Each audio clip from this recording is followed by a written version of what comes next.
Good morning. सभी प्रतियोगी छात्रों का एम्प्लॉयमेंट न्यूज चैनल में बहुत बहुत स्वागत है।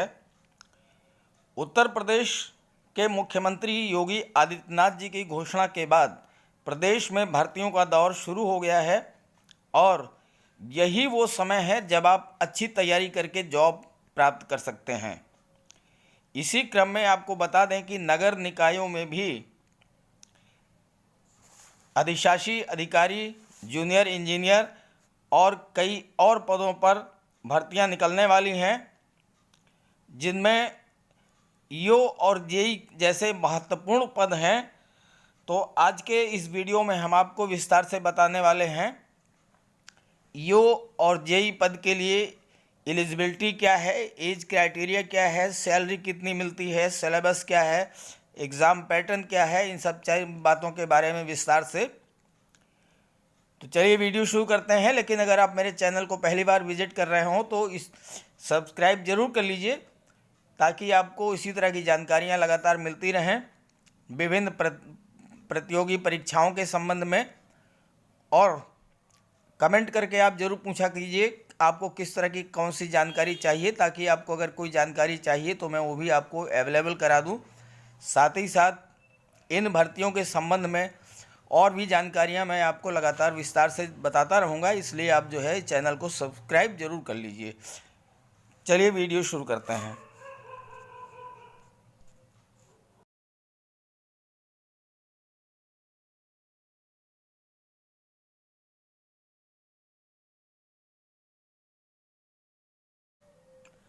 तो आपको बता दें कि नगर निकायों में 455 खाली पदों पर भर्ती का प्रस्ताव भेजा गया है और UPSSC इसकी भर्ती करेगा। आवेदन इसके ऑनलाइन होंगे। निकायों में अधिशासी अधिकारी और अवर अभियंता बनने की युवाओं की चाहत पूरी होने वाली है। स्थानीय निकाय निदेशालय ने ईओ के 204 और जेई के 209 पदों समेत कुल 455 पदों पर भर्ती का प्रस्ताव भेज दिया है। तो ये जान लेते हैं कि इन 455 पदों का ब्रेकअप क्या है।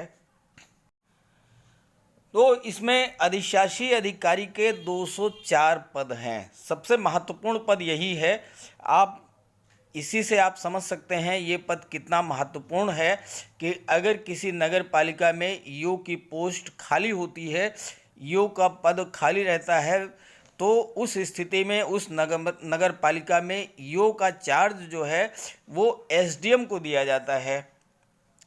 ईओ का चार्ज जो है वो एसडीएम को दिया जाता है। तो आप इसी से अंदाज़ा लगा लीजिए कि अधिशासी अधिकारी का पद कितना महत्वपूर्ण है। इसके बाद राजस्व निरीक्षक के 24 पद हैं, जेई सिविल के 80 पद हैं, जेई जल के 111 पद हैं, जेई विद्युत यांत्रिक के 18 पद हैं और लेखा परीक्षक के भी 18 पद हैं। इस तरह से कुल 455 पद हैं इस भर्ती के लिए।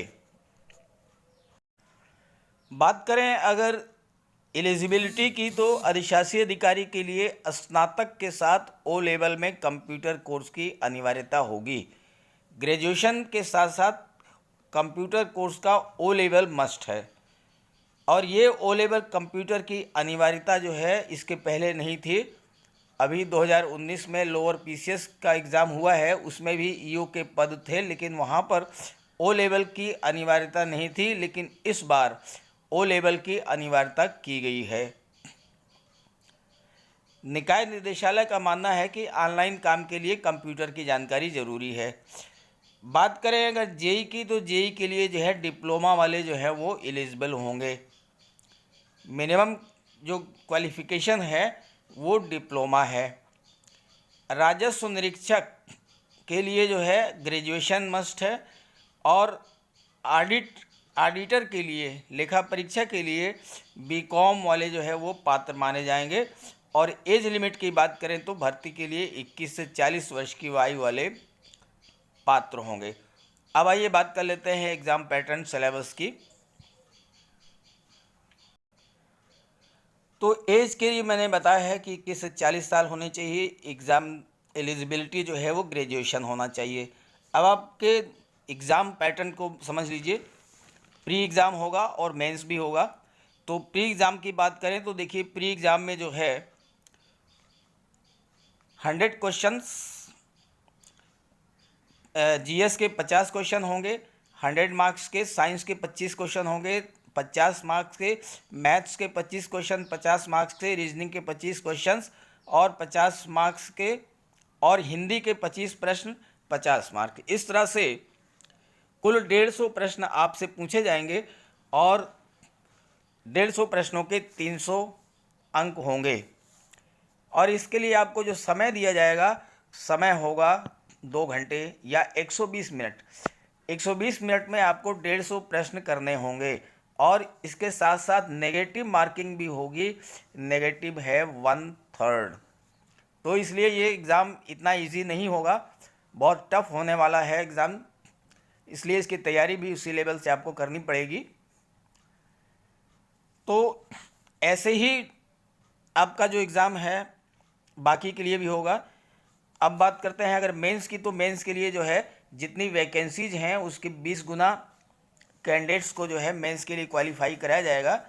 तो अगर हम टोटल 455 मानते हैं तो 455 के अकॉर्डिंग जो है लगभग 9000 कैंडिडेट्स को जो है वो मेंस के लिए क्वालिफाई कराया जाएगा। फ़िलहाल तो अभी मैं आपको प्री के बारे में ही जानकारी दे रहा हूँ। अगर आप चाहेंगे तो अगले वीडियो में मैं आपको ईओ की जॉब प्रोफाइल क्या है, सैलरी क्या है, ये सारी चीज़ें भी आपको बता दूंगा और साथ ही साथ जो है कैसे इसकी तैयारी की जाए, इन सब बातों के बारे में भी विस्तार से चर्चा कर लेंगे मेंस के संबंध में। जहाँ तक सैलरी की बात करें तो ये जो है 4200 ग्रेड पे की पोस्ट है और 4200 ग्रेड पे के अकॉर्डिंग जो है लगभग आपको जो है 50 से 55 हज़ार रुपये की सैलरी जो है पर मंथ बनती है। और सबसे महत्वपूर्ण है बात सैलरी की नहीं है, सैलरी के साथ साथ जो जुड़ी हुई अन्य चीज़ें हैं वो बहुत महत्वपूर्ण हैं।